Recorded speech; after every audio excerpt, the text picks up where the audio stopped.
What can we do to ensure that our deepest, most enduring relationships remain effective, vibrant, and resonant? How do successful relationships survive the pressures of tough times, or even just the eroding banality of mundane life? Tavo tells of the establishment of a new covenant between Am Yisrael and Hashem. When they cross the Jordan, the children of Israel must erect enormous stones covered in plaster, which will serve as an eternal symbol to this promise. Then we read of the consideration, a sequence of incredible blessings, as well as terrifying curses.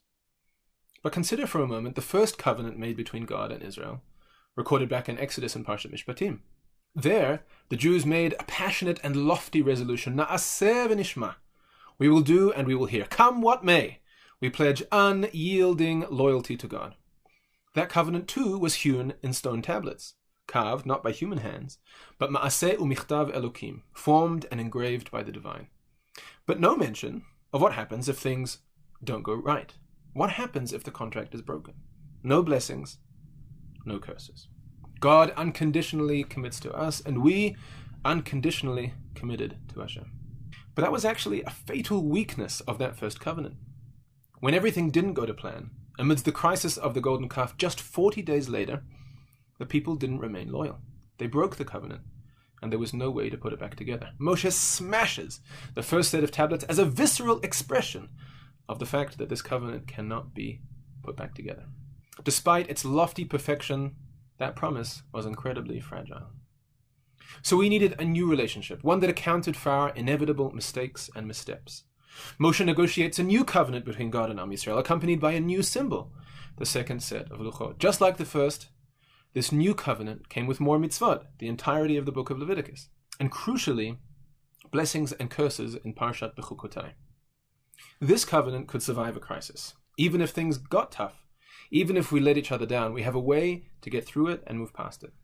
God promises mercy in the form of the 13 attributes of Rachamim and appropriate consequences.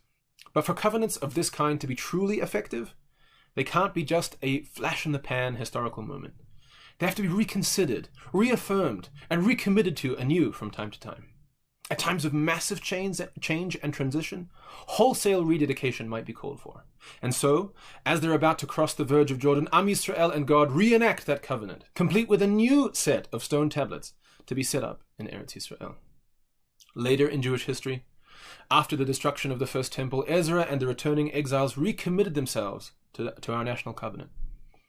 According to our sages, Mordechai and Esther conducted a renewal of the covenant among the Jews of the Persian Empire. Kiyamu v'kiblu masha kiblu kfar. They effected and established that which they had already accepted. But here's the deep wisdom of our Masorah.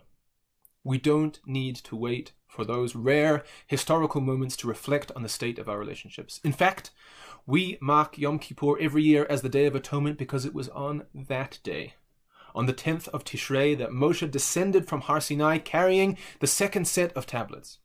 On that holy day, the symbol of that second robust covenant was sealed. Elul and the days of Or culminate in an annual renewal of the covenant, a yearly accounting of the successes, or not, of our relationships for the past year, and a cleansing, cathartic renewal, recommitting ourselves to do better in the year to come. So as we approach these days of Or, let's make the most of those rites and those rituals, those signs and those symbols, to reflect and to reconsider. Who am I? What are my values? Where am I coming from? And where am I going? And just as our ancestors did on the banks of the Jordan this year, let us again earnestly recommit ourselves to God, to our tradition, and to one another. Shabbat Shalom.